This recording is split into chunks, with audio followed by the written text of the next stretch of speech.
What is going on? Welcome back to the channel. It's One Cast Fishing and it's your boy Ben. Again, I am your host for the day. Right now I'm out here on my home lake. I am throwing around this bladed jig to catch some post-spawn bass. And we're going to get on them in a few minutes.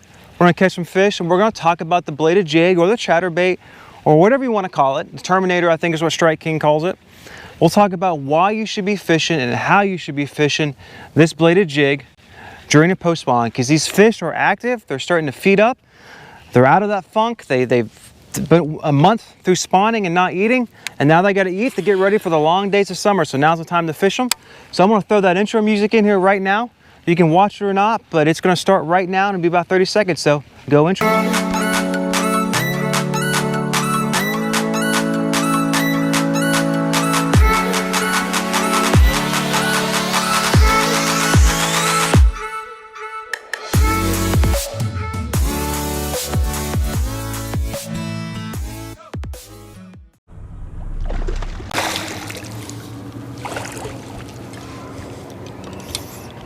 And just turned the camera off, guys, but end up catching this guy here on the bladed jig. We'll talk about it here in a minute.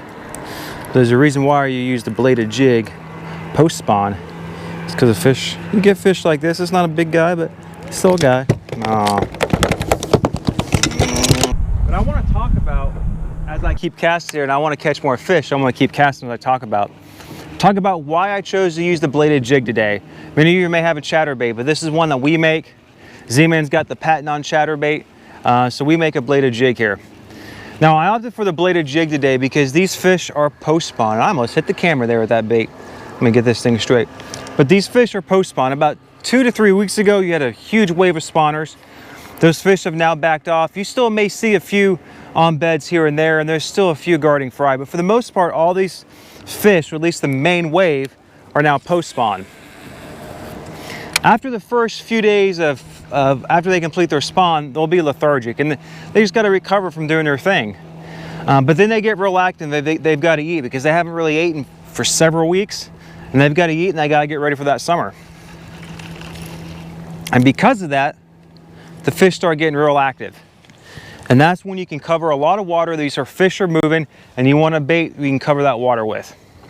Well, folks, I had just stopped here and gave a little talk about what I'm using to catch these fish, my setup. Realized my microphone wasn't on, so let's try this again. So I am using the our 3/8 Brim Magic bladed jig here. You can use any bladed jig. There's a lot of companies out there. Obviously, Z-Man and Chatterbait is the most famous. You got the Terminator by Strike King, so a lot of options out there. With our blade though, we put those holes in the blade. That gives this bladed jig a whole lot of action. So my buddy was really impressed with it when I was at Falls Lake about 6 weeks ago for a tournament. I ended up limiting it out on it, not enough to cash a check, but all my fish came on the bladed jig. No, I think one came on a shaky head, a couple came on a shaky head of keepers, but majority of my fish came on the bladed jig. This thing really hunts. He saw that thing, he was impressed at how well it hunts, because you can be reeling this thing really fast and kill it, and that thing's gonna move around without you even having to jerk your rod or pop your rod. So it hunts really well, and that's why I like using it this time of year. I've got it paired up here with the Reaction Innovations Houdini color Little Dipper.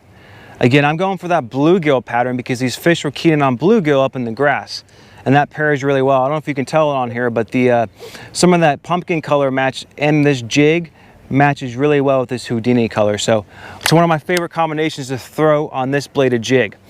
If you're fishing, I'll say this now, if you're fishing when the bass are keying on shad, use a shad color. Uses a white fluke, a white paddle tail swim bait, anything you want. But if you're keying on shad or there's a shad spawn, make sure you're fishing a shad color chatterbait. With that said, I'm using a 7/6 Abu Garcia medium heavy rod. That's because if I get these fish in the grass, I can yank them out. I got the backbone to be able to pull them out of there, no problem. And I can make really long casts with this 7/6 rod. It's got great feel. And this thing chatters a lot, it vibrates a lot, and so I can definitely still feel it on this medium heavy 7/6 rod. Using the Lew's Tournament MP Speed Spool LFS. Love the reel for my bladed jigs and spinnerbaits. It's the 6/8 to 1 gear ratio. I love anything for my bladed baits to be 6/3 to 1 to 7/1 to 1. I don't like anything in the 5s, it's too slow. Anything higher from 7.1 to 1, maybe 7.3 to 1 is a little bit too fast, I think. Let me know in the comments below if you like using high-speed reels for your bladed jigs, but I like being able to, if I wanted to slow roll it, I can do that and still not be burning the bait too fast. Using 15-pound fluorocarbon, no problem here with this grass. A lot of guys use 17 or straight braid. I thought about throwing straight braid on here, but it's what I had on the reel. I didn't feel like changing it out, but later in the summer, if these bass are still up here and that grass gets thicker, then I will definitely be throwing straight braid, or at least a braided fluorocarbon leader. With that said, that's pretty much my setup here. So let's get back to fishing. Pretty sure my mic's on this time. We'll get back to fishing and see if we can get any more fish.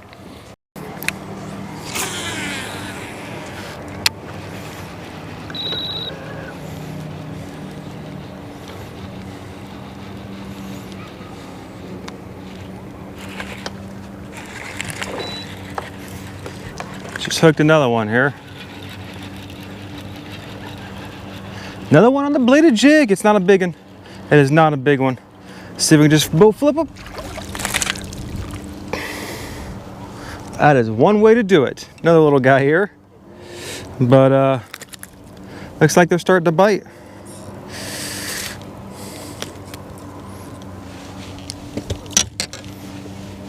Little guy, little guy. I'll put them in the live well to get a picture of them later. Get a picture of all these fish later.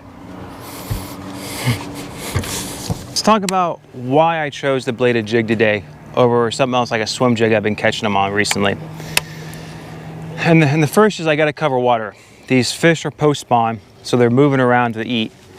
The second is, up until a few days ago, this water I fish on has been real clear. I'm talking 4 to 5 feet visibility, which is abnormal here for the Piedmont region of North Carolina.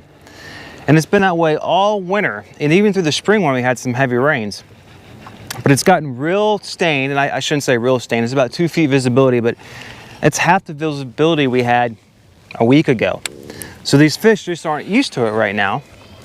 We've had a lot of boat traffic today, and like I said, a lot of wind, so the water is stirred up. A little chop on the water. It's not as bad as it was when I first got out here, but definitely some chop on the water. Because of that, I want a bait that's going to have more flash and more vibration to key those fish in on. Also, these fish are up in the grass, and being tucked in the grass, they can feel that vibration from a lot further away. And that's why I opted for the bladed jig today, and so far it's been working out. So again, these fish are up shallow. So I'm going to throw this bladed jig up towards the bank here. Now I'm going to keep my rod tip high, and I'm casting behind me right now as I come over that shallow area. And again, that grass is not very far below the surface, so I'm going to tick that grass. And then as I start to go over that drop off, that ledge, then I may drop my bladed jig down, drop my rod tip down, let the bladed jig fall down, and catch some of those fish there sitting on the drop off waiting to ambush those bait fish coming by. I'm getting a little too shallow here. Now I'm about 6 feet of water. I was about 10 drifting here, but that's okay. Well, there's another one.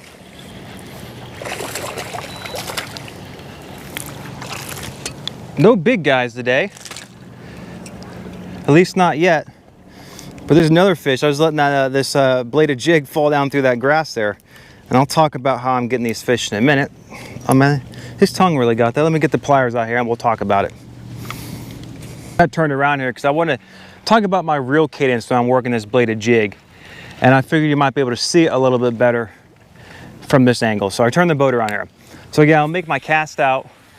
And initially, I'm going to reel it pretty fast with that rod tip up when it's shallow. But then I'll kill it for a second. I'll pick it up, 4 or 5 cranks, kill it. 4 or 5 cranks, kill it. May pop it a few times. As I drop that rod tip down, as I get deeper, I'll yank it. I'll jerk it.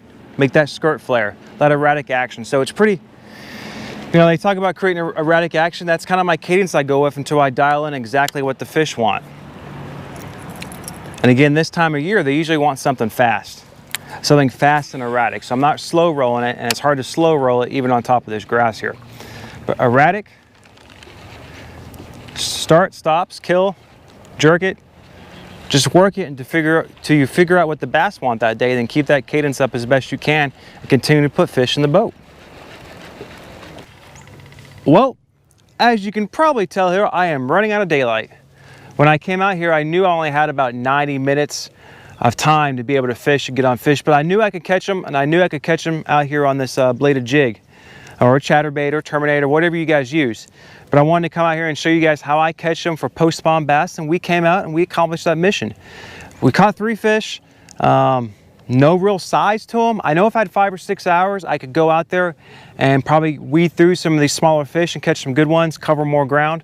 Just don't have the time right now, but hopefully you guys learned something. I talked about how I fish it, my setup for fishing it. If you guys do something similar, comment below. If you disagree with me completely, well, comment below too. But make sure you like the video. Make sure you subscribe if you haven't already. Be sure to check us out at onecastfishing.com. And thanks for watching. I'll see you guys out there next time. And a lunker, it's one cast away.